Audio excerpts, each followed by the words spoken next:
আসসালামু আলাইকুম রহমতুল্লাহ। পরিযায়ী পশ্চিমবঙ্গের যারা সংসার পরিবার স্ত্রী সন্তানকে রেখে বাইরে যায় কর্মসংস্থানের জন্য, অর্থাৎ পশ্চিমবঙ্গ থেকে অন্য রাজ্যে যায় কর্মসংস্থানের জন্য, সেই পরিযায়ীরা আসন্ন 23শে এপ্রিল পশ্চিমবঙ্গের বিধানসভা নির্বাচনের জন্য দেশে ফিরছেন। ট্রেনে উঠছেন ঝাঁকে ঝাঁকে 70 জনের একটা কম্পার্টমেন্টে 300 থেকে 400 জন পার উপরে, মাথার উপরে, ঘাড়ের উপরে হেলান দিয়ে ঠেসাঠেসি করে গাদাগাদি করে তারা ফিরে যাচ্ছে। সেই সময় অনেকেই স্লোগান দিচ্ছে, সেই সময় অনেকে বলছে, দিদি এবার পরিবর্তনের জন্য আসছে। দ্যাট মিন্স মমতা দি, আপনাকে এবার আমরা আর রাখছি না, এটা বলছে।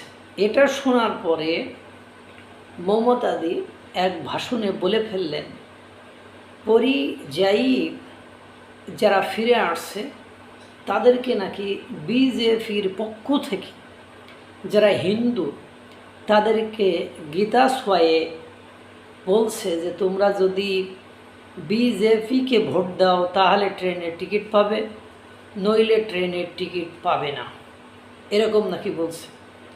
তারপরে যারা মুসলিম তাদেরকে নাকি বলা হচ্ছে তোমরা কোরআনে হাত দিয়ে শপথ করবে, বিজেপিকে ভোট দেবে, তাইলে টিকিট পাবে, নইলে টিকিট পাবে না।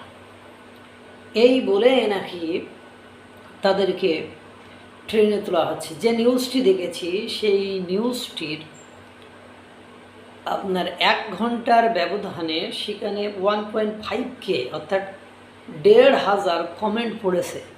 এই 1,500 কমেন্টে, অর্থাৎ ভারতেরই চ্যানেল, 1,500 কমেন্টে আপনার কোনোভাবে আমি দেখি নাই যে মমতাদির পক্ষে কোনো কমেন্ট পড়েছে।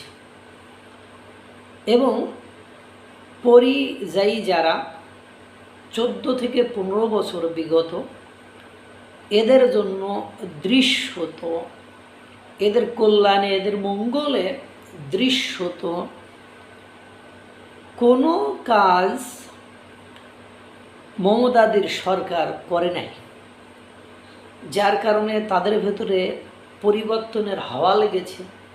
তারা এখন পরিবর্তন চায়, আর সেই স্লোগান দিতে দিতেই তারা ফিরে আসছে।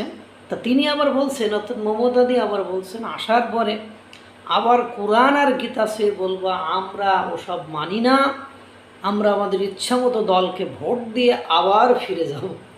দ্যাট মিন্স পরিযায়ী যারা, তাদের ক্ষোভের জায়গাটা হলো যে 14 বছর হলো, 15 বছর হলো মমতাদি তোমাকে রেখেছি, তুমি আমাদের নিজের অঞ্চলে কর্মসংস্থানের ব্যবস্থা করে দিতে পারো নাই, মাঝে 5,000 কোটি টাকা দিতে চেয়েছিলে সেটাও দাও নাই, তুমি এখন আবার বলছো যে এই কথা। এখন এটা অবশ্য ভিত্তিহীন যে এই ধরনের কাজ করেছে তার কোনো ভিডিও ফুটেজ বা তার সেই ধরনের কোনো প্রমাণাদি পাওয়া যাচ্ছে না বা দেখাতে পারছে না, কিন্তু আটকা তিনি একের পর এক মিথ্যাচার করে যাচ্ছেন। এদিকে জনমতের জরিপে দেখা গিয়েছে এবার বিজেপির ভূমিধস বিজয় তারা লাভ করবে, অর্থাৎ মমতাদির এবার যে ভূমিধস পরাজয় হবে সেটা আগে থেকে জরিপে দেখা গেছে। কিছুদিন আগে একটা অঞ্চলে বিধানসভা নির্বাচন হয়েছিল, বিজেপি এবং